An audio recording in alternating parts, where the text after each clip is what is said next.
Study Session 1, General Concepts in Special Education. Introduction. In this study session, our intention is to bring to your awareness the general concepts in special education vis-a-vis the definition of special education, some terms in special education such as handicap, impairment, disability, exceptionality.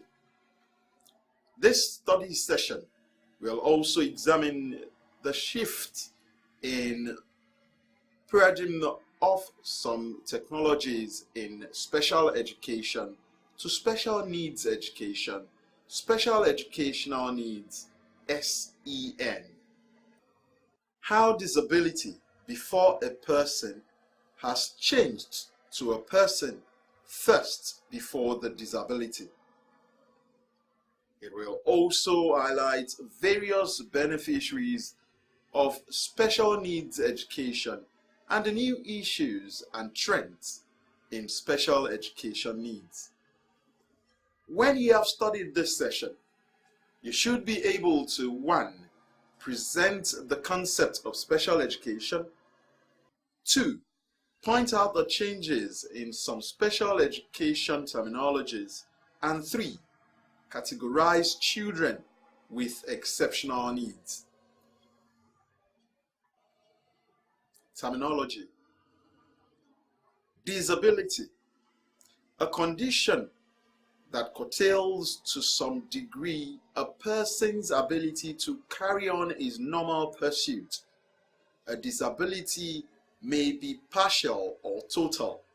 It may also be temporary or permanent. Impairment.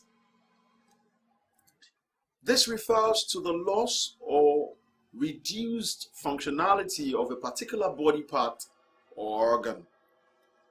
And handicap.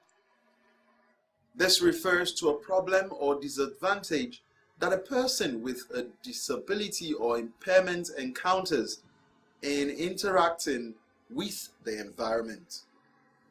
Exceptionality or exceptional children. This term includes children who experience difficulties in learning, as well as those children whose performance is so superior that modifications in curriculum and instructions are necessary to help them fulfill their potential.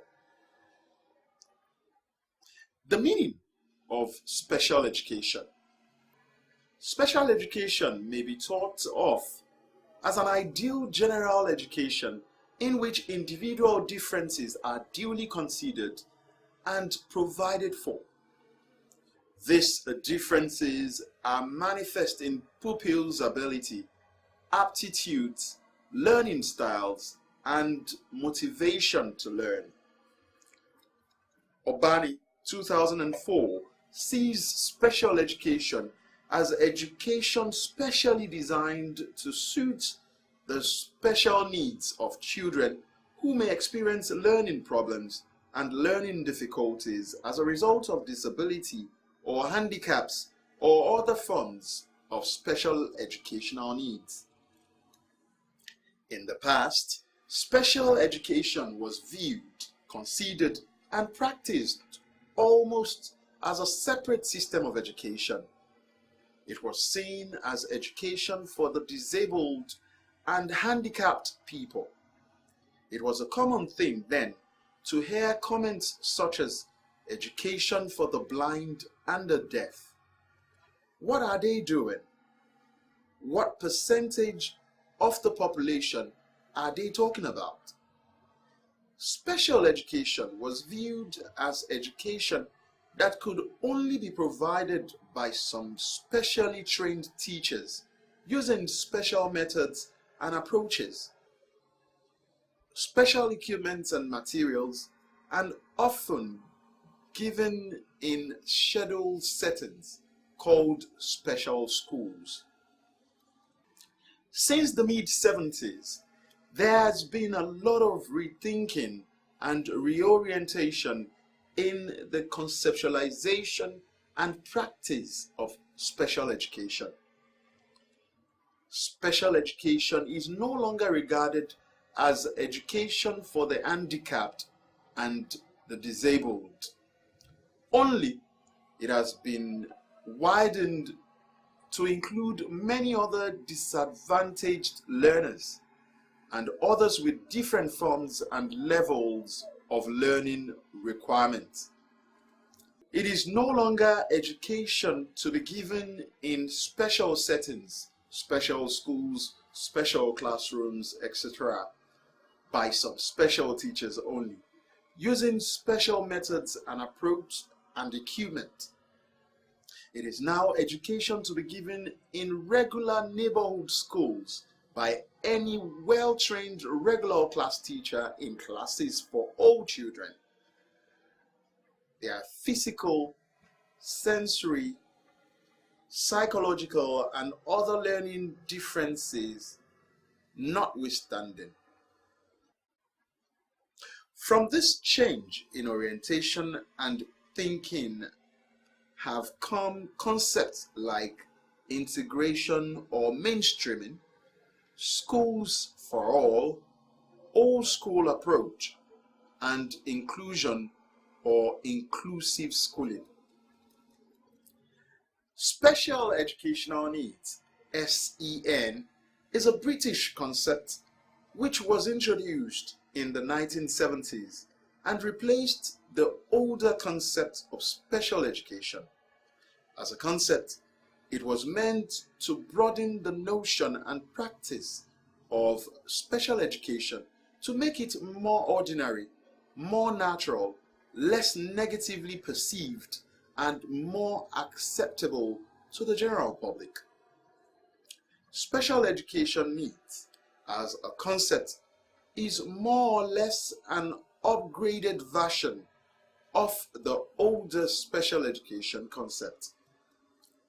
People with special educational needs are therefore those who experience or manifest more than the usual difficulties and problems in learning and training as normally offered in regular schools.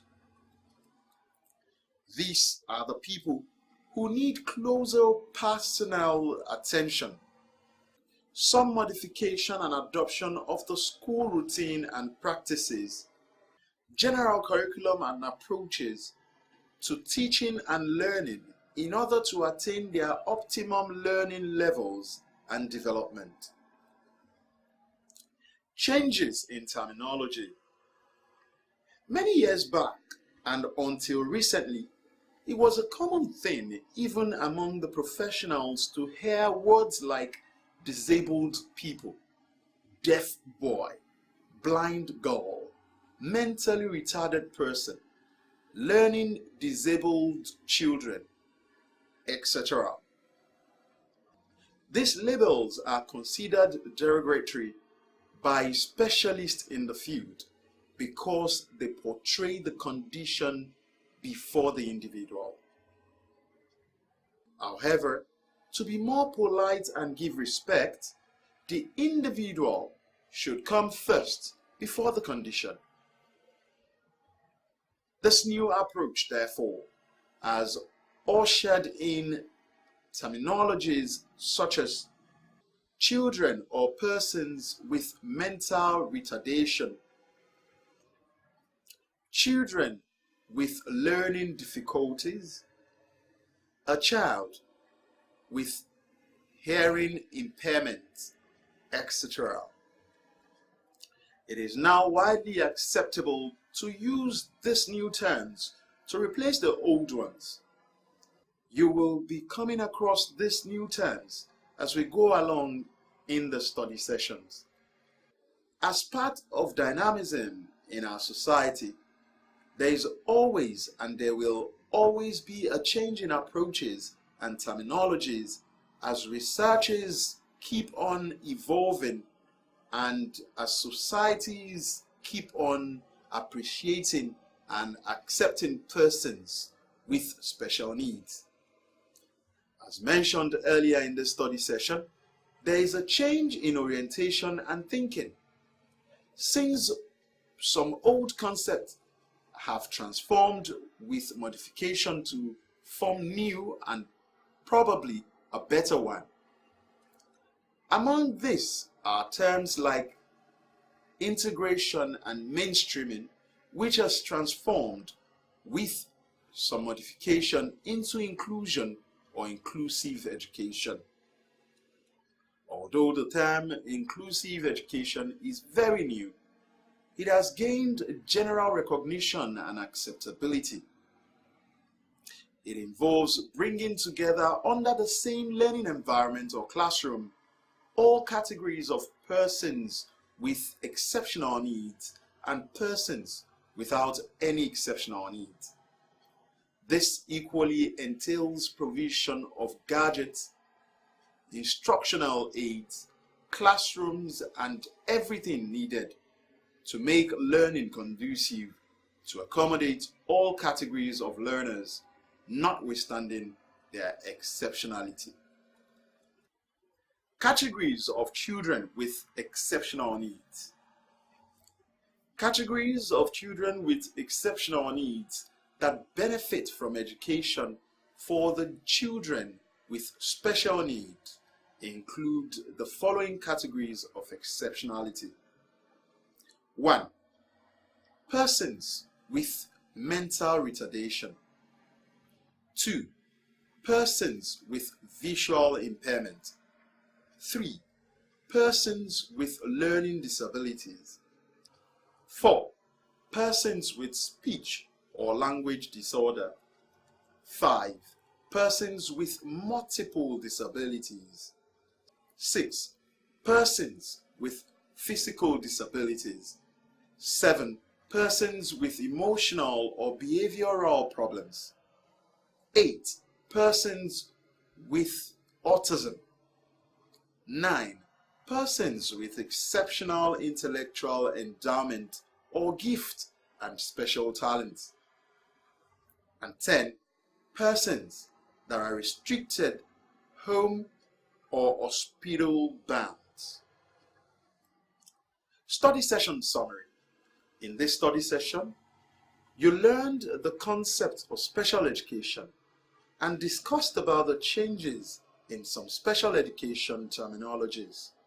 Finally, we outlined various beneficiaries of special educational needs.